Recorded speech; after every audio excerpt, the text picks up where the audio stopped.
오늘 주님께서 주신 말씀은 시편 31편의 말씀입니다. 다 같이 한 목소리로 봉독하시겠습니다.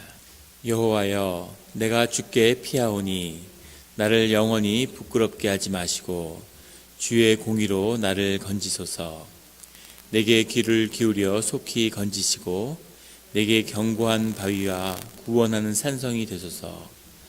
주는 나의 반석과 산성이시니 그러므로 주의 이름을 생각하셔서 나를 인도하시고 지도하소서. 그들이 나를 위하여 비밀이 친 그물에서 빼내소서. 주는 나의 산성이시니이다. 내가 나의 영을 주의 손에 부탁하나이다. 진리의 하나님 여호와여, 나를 속량하셨나이다.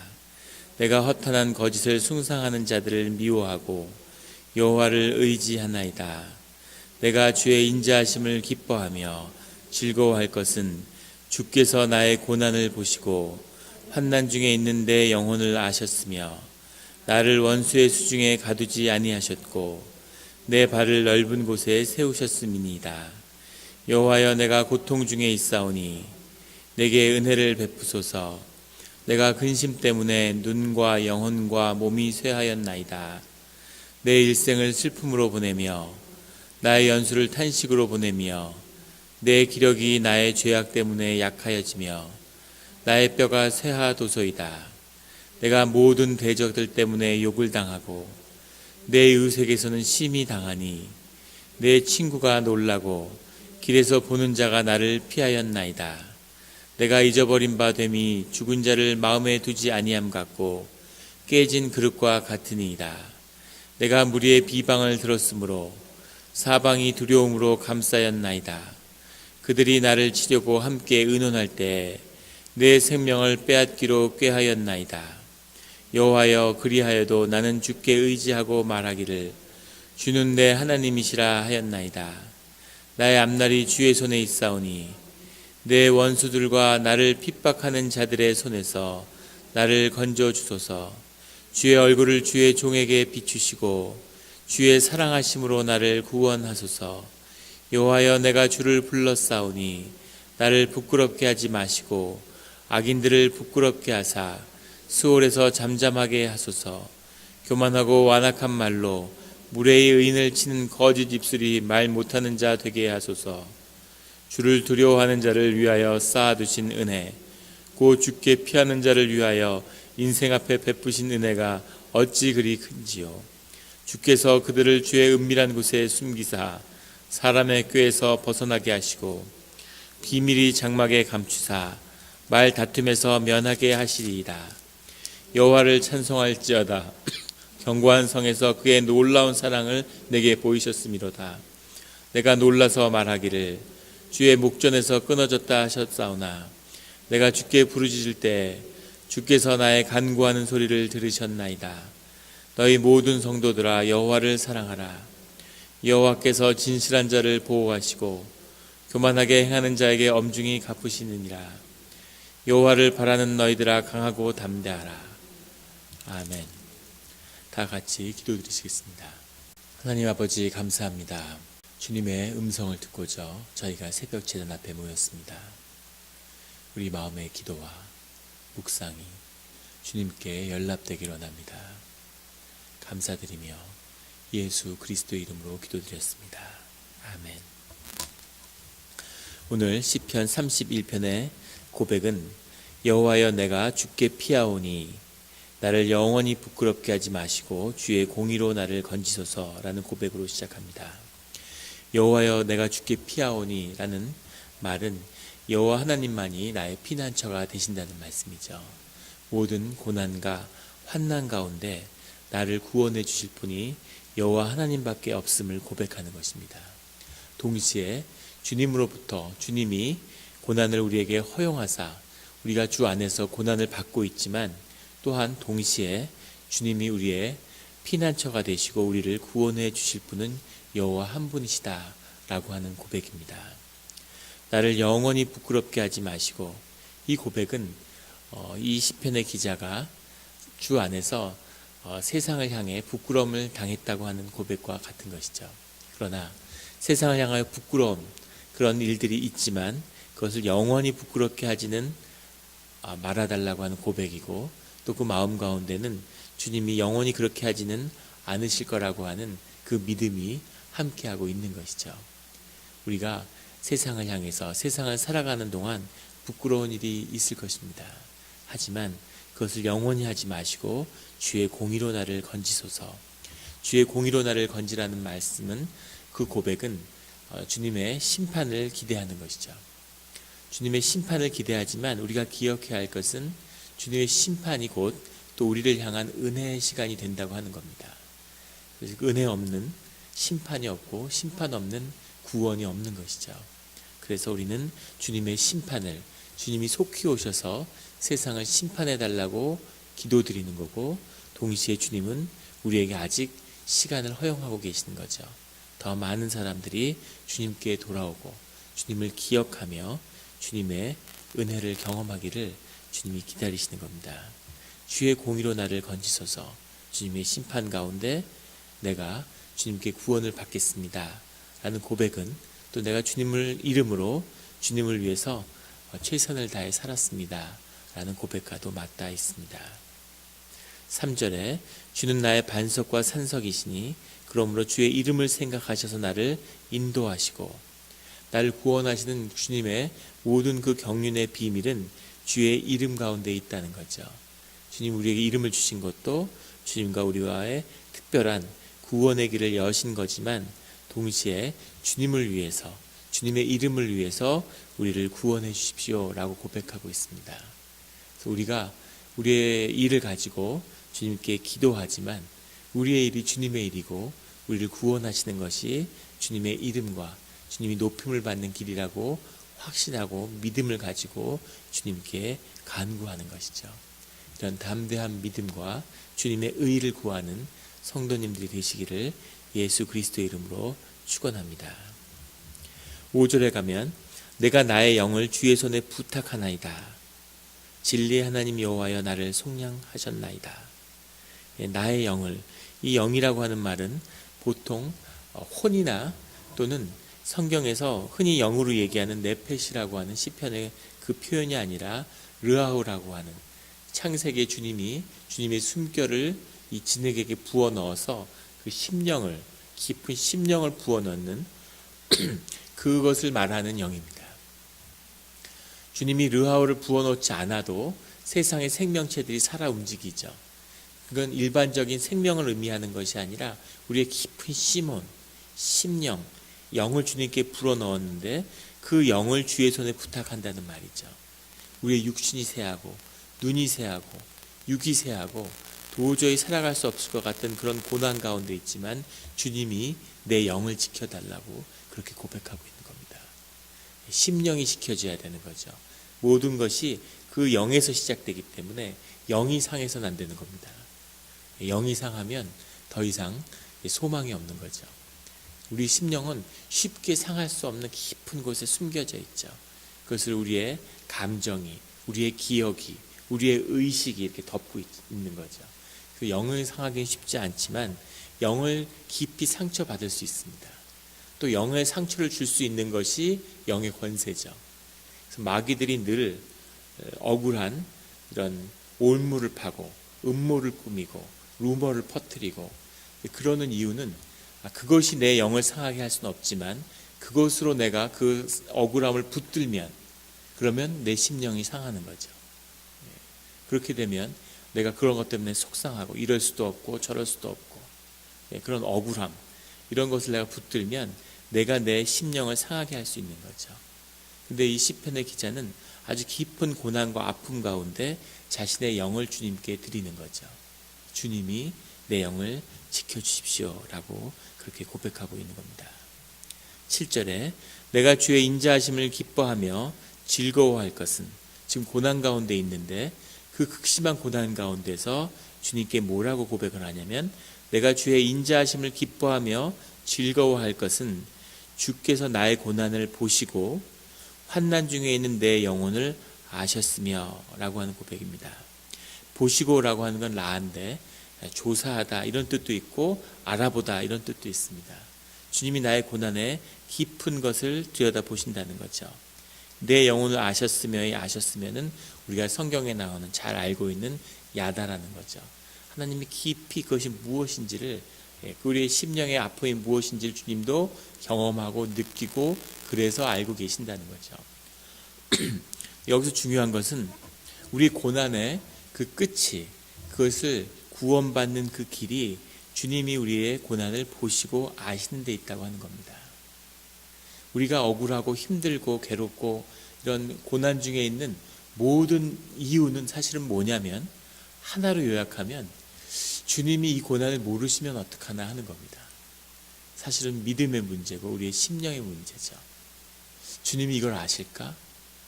주님이 이걸 모르시고 계시는 게 아닐까, 이런 거죠. 우리가 열심히 기도하는데 주님이 한마디 하시는 거죠. 내가 안다. 네가 고난 중에 있는 걸 내가 안다. 이러면 이제 눈 녹듯이 모든 것이 녹아버리는 겁니다. 이게 주님을, 임재를 경험하는 신비죠.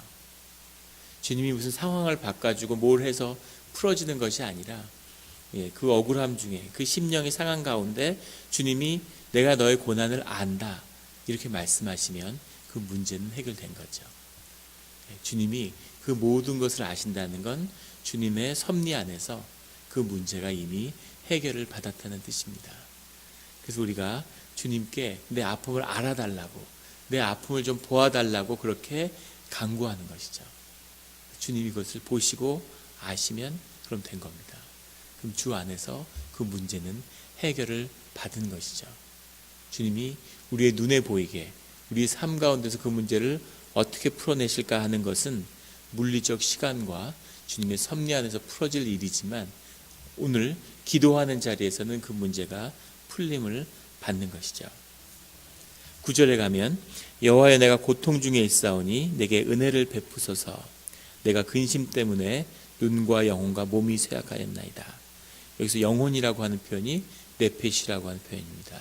다른 시편의 9절에서는 영으로 해석했는데 여기 또 영혼이라고 이렇게 해석을 했어요. 눈이라고 하는 것은 우리의 심령의 표상이죠. 눈을 보면 그 사람의 마음을 알 수 있죠. 눈이 빛을 잃는 건 그 사람의 영이 쇠했다는 얘기입니다. 고생을 많이 했는데, 그런데 몸은 정말 바싹 마르고 얼굴이 피부가 새카맣게 되고, 근데 눈이 살아있을 수 있죠. 심령이 살아있으면 눈은 살아있습니다. 그런데 눈이 빛을 잃으면 심령이 상한 것입니다. 건강의 표상일 수도 있겠죠. 내가 근심 때문에 눈과 영혼과 시몬이죠. 몸이 쇠하였나이다. 이렇게 주님께 고백하는 거죠. 하지만 나의 르하우, 깊은 주님 가운데 있는 그 심령은 주님이 지켜주십시오라고 고백드림. 나의 몸과 영혼과 눈이 쇠하였지만, 12절에 가면 내가 잊어버린 바 됨이 죽은 자를 마음에 두지 아니함 같고 깨진 그릇과 같은 아이다. 7절의 말씀과 맞닿아 있는 거죠. 내가 잊어버린 바 됨이, 내가 세상을 향하여서도 잊어버린 바 됨이, 또 가족을, 친족을 향하여서도, 그런데 주님을 향하여서도 내가 잊어버린 바 됨이 아닙니까? 라고 하는 고백이죠. 이것이 사실은 가장 고통스러운 거죠. 예전에 한 정치인이 예전에 우리 나라에서 이렇게 뭐 군사 독재 이런 시절에 이렇게 야당 인사인데 연금이 되고 억류가 돼서 정치 활동을 하지 못할 때인데, 그분이 뒤에 그것을 인터뷰하고 고백하는데 그런 이야기를 하더라고요. 단식을 하고 막 죽음의 위기에 몰려서 병원에 입원을 하고, 또 투옥돼서 고문을 받고, 많은 고통 같은 그런 고통이 힘들었을 것 같은데, 그런 게 힘든 게 아니라 제일 힘들었던 건 내가 이제 잊혀지는구나, 내가 사람들에게 잊혀지는구나 하는 게 가장 고통스러웠다고. 그걸 굉장히 재미있게 본 기억이 나는데, 뭐 재미있는 이야기는 아니지만, 사람이 잊혀진다고 하는 것이 굉장한 고통이죠. 하나님의 이름을 기억하고 하나님을 기억하는 것이 하나님을 향하여서도 아주 중요한 일인 것처럼, 하나님의 속성을 받은, 우리 인간이 하나님의 형상을 가진 중요한 속성이 하나님의 이름처럼 인간도 이름을 가진다는 거죠. 그리고 유한한 시간 속에 있지만 그 유한한 시간 속에서 영원이라는 것을 발견하는 것, 그 영원이라고 하는 것을 우리가 센스할 수 있다는 것 자체가 하나님의 형상입니다. 그 영원의 의미가 뭔지를 느끼는 거죠. 그 순간에서. 이유는 알 수 없지만 우리의 육신은 이 시간이라고 하는 이 시간의 흐름에 묶여서 옴짝달싹 못하는 거죠. 헤어나질 못합니다. 그런데 우리의 영은 시간에서부터 자유로운 거죠. 시간을 느끼지 않고. 우리의 육이 아무리 늙어도 마음이 늙지는 않죠. 그 마음으로부터 자유로운, 그 시간으로부터 자유로운 그 영의, 그 영원한 시간의 비밀을 아는데 그것을 센스하는 거죠. 그래서 이름을 남기고 싶어 하는 겁니다. 사람이 명예에 집착하는 거죠. 벼랑 같은데 그 오지에 히말라야 산 같은 데다가 자기 이름을 막 새기잖아요. 자기가 왔다 갔다. 자기가 기억되길 원하는 거죠. 연인들이 막 세느강 이런 데다가 막 이렇게 자물쇠 이런 거 해갖고 막 걸어놓고 그 시간이 기억되길 원하는 거죠. 그런데 내가 잊혀지는 것, 내가 잊어버리만 밤을 받는 것이 고통이고 주님을 향하여서도 또 주님이 나를 향하여서도 이 기억되는 것, 이것이 중요한 거죠. 그런데 이 시편 기자는 깨진 그릇과 같이 되었다. 지금 주님이 침묵하고 계시는 겁니다. 고난 가운데 있고 주님이 움직이셔야 되는데 주님이 가만히 계시고 아무 말씀을 안 하시는 거죠. 그래서 거의 죽기 직전인 겁니다. 고통스러워서. 그 고통의 본질이 주님의 침묵 가운데 있음을 우리에게 보여주고 있는 거죠. 주님이 말씀하시고 주님이 함께 호흡할 때는 고난이 닥칠수록 점점 더 삶의 능력이 커지는 거죠. 점점 일어나는 겁니다. 밟을수록 점점 더 커지고 불이 날 때 바람을 이렇게 하면 점점 불이 일어나는 것처럼 그렇게 되는데 지금 이 시편의 31편의 기자의 고백은 그런 상황이 아니라 주님이 침묵하고 있는 상황인 거죠. 그래서 생명이 쇠잔해가고 완전히 죽을 것 같은 거죠. 주님께 주님 내 영혼이라도 나의 심령이라도 좀 지켜주십시오. 나를 좀 바라봐 주십시오. 라고 그런 절실한 고백을 드리고 있는 것이죠. 13절에 내가 무리의 비방을 들었으므로 사방이 두려움으로 감싸였나이다. 그들이 나를 치려고 함께 의논할 때 내 생명을 빼앗기로 꾀하였나이다. 무리가 나를 둘러싸고 비방을 하는데 왜 두려움으로 감싸게 되었을까? 사람이 비방을 당할 때 굉장한 두려움을 느낍니다. 이상하죠? 왜 비방을 하는데 두려움을 느낄까요? 말로 할 뿐인데. 그런데 쓰나미처럼 사람이 누군가를 비방하면 모든 사람이 그 비방에 가세하게 된다는 것을 본능적으로 알기 때문이죠. 반대 입장에 서서 왜 다른 사람이 누군가를 비방하는데 그것을 무슨 신원하거나 밝히거나 왜 제3자의 입장에서 보지 못하고 거기에 같이 가세할까요?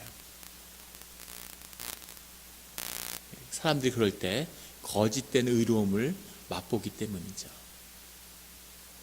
우리는 하나님의 형상에 따라서 의로운 존재로 만들어졌는데 세상에 속아서 그 영의 권세에 굴복해 있기 때문에 거짓된 의로움에 자꾸 취하는 거죠. 뉴스 같은 걸 보고 막 흥분하고 정치 얘기하면서 사람들이 막 흥분하고 그럴 때 거짓된 의에 사람들이 취하는 겁니다. 남을 정죄하고 비난하면 사실 그 비난의 내용인 게 뭔가 중요한 게 아니라 같이 비난할 것이 있다는 것이 중요한 거죠. 그래서 같이 손가락질을 하고 같이 비방을 하면서 거짓 의에 취하게 되는 것. 이게 사람의 속성입니다. 그걸 사람들이 본능적으로 알기 때문에 같이 비방을 하거나 비방을 혹시 당하는 대상이 되면 두려움에 떠는 거죠. 굉장히 두려운 겁니다. 희생양이 되는 거죠. 하나님의 예수 그리스도의 온전한 의가 나타나지 않는 곳에서는 늘 희생양이 나오는 겁니다. 늘 누군가는 정죄함을 당하고 사람들은 거짓 의에 취하게 되는 거죠. 오직 십자가에 온전한 주님의 공의가 나타날 때만이 그때만이 사람들이 온전한 삶의 자리에 서게 된다는 것을 우리로 보여주고 있습니다. 거짓 위에 취하지 않는 늘 진실함에 붙들리는 성도님들이 되시기를 예수 그리스도의 이름으로 축원합니다. 14절에 가면 이런 하나님께 고백 끝에 이제 이런 주님을 향한 고백이 나오는 거죠. 여호와여 그리하여도 나는 주께 의지하고 말하기를 주는 내 하나님이시라 하였나이다. 이렇게까지 어려움 가운데 몰려 있는데 그 끝에 내 중심에서 나온 고백은 주는 내 하나님입니다. 하나님이 나의 주십니다 라는 고백을 했다는 거죠. 15절에 나의 앞날이 주의 손에 있사오니 내 원수들과 나를 핍박하는 자들의 손에서 나를 건져 주소서. 이 앞날이라고 하는 말이 에뜨라고 하는 말인데 정한 시간 이런 뜻입니다. 하나님의 때 이런 거죠. 하나님이 언젠가는 회복시켜 주실 것이라고 하는 걸 완전히 믿고 있기 때문에 나의 정한 때, 주님이 나를 회복시키는 주님의 때가 주님한테 있습니다 라고 하는 고백인 거죠. 이렇게 끝나지 않을 것을 압니다. 언제 저를 회복시켜 주시겠습니까? 그것은 주님의 손에 달려 있습니다. 주님의 뜻에 따라 이루어 주십시오 라고 하는 고백이죠. 살려주십시오, 건져주십시오 라고 하는 고백은 그 고백대로 주님께 나의 마음과 정서를 있는 그대로 구하는 거죠. 그것을 구하지 않는 것은 또 거짓입니다. 내가 힘든 가운데 있는데, 내가 고난 가운데 있는데 그 고난을 그대로 나의 주님께 고하는 거죠. 내가 아픈데, 내가 슬픈데 그 슬픔과 아픔을 주님께 그대로 고하는 겁니다. 그리고 그것은 그것이고, 하지만 주님의 정한 때를 주님의 뜻에 따라 이루어 달라는 거죠. 왜 내 소원을 안 들어주십니까? 내가 그 하나님께 간구하는 손을 오늘 들어주셔야지, 그런 게 아니라 내가 오늘 주님께 간구했지만 주님의 뜻에 따라 이루어 주십시오 라고 하는 그런 고백이죠. 19절부터 이 기도의 패턴이 바뀌게 돼서 이제 19절에 가면 주님의 은혜가 어떻게 이렇게 큽니까? 심령이 회복된 거예요. 처음엔 고난이고 막 죽을 것 같다고 고백하다가 한 기도의 호흡 가운데 이런 것을 경험하게 되는 거죠. 성서 신학자들을 보면 이 시편의 이런 급격한 톤의 변화를 두고 다른 시편이 합쳐진 게 아닌가, 편집된 게 아닌가, 뭐 이런 식으로 해석을 합니다. 그것은 기도를 모르는 자들의 이야기인 거죠. 기도란 이런 거죠. 심령 가운데서 막 죽겠다는 고백이 나오다가 갑자기 이제 심령이 회복되는 겁니다. 그 오물을 다 쏟아내고 나면 우리 심령 안에는 다시 기쁨과 회복이 있는 거죠. 그래서 처음에는 주님 왜 나를 돌아보지 않으십니까 했는데 그 끝에는 주님이 어떻게 이렇게 나에게 많은 은혜를 베푸셨습니까? 예전에 베풀었던 기억들, 좋은 일들, 그게 다 기억나면서 믿음이 다시 회복되는 거죠. 아, 역시 주님은 좋은 분이시고 앞으로 이 일도 다 지나가는 일이구나, 결국 또 좋은 일을 보게 되겠구나 하는 상태를 한 기도의 호흡 안에서 경험하는 겁니다. 그 심령이 회복되는 이 새벽의 기도가 되기를 주님의 이름으로 축원합니다. 21절에 여호와를 찬송할지어다. 마지막 24절에는 여호와를 바라는 너희들아 강하고 담대하라. 자신이 고난 가운데 죽을 것 같았는데 이제 완전히 회복돼서 세상을 향해 선포하는 거죠. 나처럼 고난받는 자들이 있지. 야, 너희들아 강하고 담대해. 무너지지 말고 믿음으로 그 자리에 서서 지켜. 그러면 주님을, 은혜로운 주님을, 역사하시는 주님을 만나게 될 거야. 이렇게 권고하는 이런 심령으로 그의 기도를 마치고 있습니다. 이런 회복이, 이런 담대함이 우리를 주장하는 오늘 하루가 되기를 예수 그리스도의 이름으로 축원합니다. 기도드리시겠습니다. 하나님 아버지 감사합니다. 우리에게 우리가 이해할 수 없고 알 수 없는 고난이 닥쳐옵니다. 되게 힘이 들고 또 우리가 과거에 고난받았던 기억 때문에 작은 고난 가운데서도 큰 두려움을 느낄 때가 있습니다. 그러나 우리 삶의 가장 중요하고 근본적인 문제는 우리가 그 고난 가운데 주님의 뜻을 알고 주님의 역사하심을 만나고 주님의 공의와 은혜를 경험하는 데 있음을 알려주시니 감사합니다. 주님이 침묵하시기에, 주님이 말씀하지 않으시기 때문에 우리가 그 고난의 의미를 이해할 수 없고 우리의 심령이 죽어가는 것이 우리의 고통의 가장 본질임을 주님이 또한 깨달아 알게 해주시니 감사합니다. 우리의 삶의 가장 중요한 문제는 고난도 아니고 흥황함도 아니고 복됨도 아니고 쇠잔함도 아니고 오직 주님에게 있음을, 주님과 함께하는 것에 있음을 우리가 절대 놓치지 않게 하여 주시옵소서. 삶에 좋아 보이는 것 같은 일들이 쌓일지라도 또는 어려운 일 같은 일들이 몰려올지라도 그것에 우리의 삶의 본질이 있는 것이 아니라 우리 삶에 정말 중요한 것은 그 너머에 있는 그 밑에 있는 우리 심령의 주님이심을 항상 경험하고 우리가 정말 몸으로 아는 그런 우리의 기도와 우리가 되게 하여 주시옵소서. 고난에 즉각적으로 반응하는 그런 어리석음에서 벗어나게 하시고 우리 심령 가운데 우리의 안에 있는 주님이 어떻게 그 일에 반응하는지를 잠잠히 침묵하고 주님을 바라보는 그런 믿음의 사람이 되게 하시고 우리가 고난 가운데 투덜거리고 불평함으로 우리에게 약속된 복을 주님이 우리에게 주신 그 복을 까먹는 그런 어리석은 자가 되지 않게 하여 주시옵소서. 기도하게 하시고 우리의 심령의 문을 열어주시고 주님과 함께함으로 늘 주님의 신비가 우리를 감싸는 그런 삶의 길로 인도하여 주시옵소서. 감사드리며 예수 그리스도의 이름으로 기도드렸습니다. 아멘.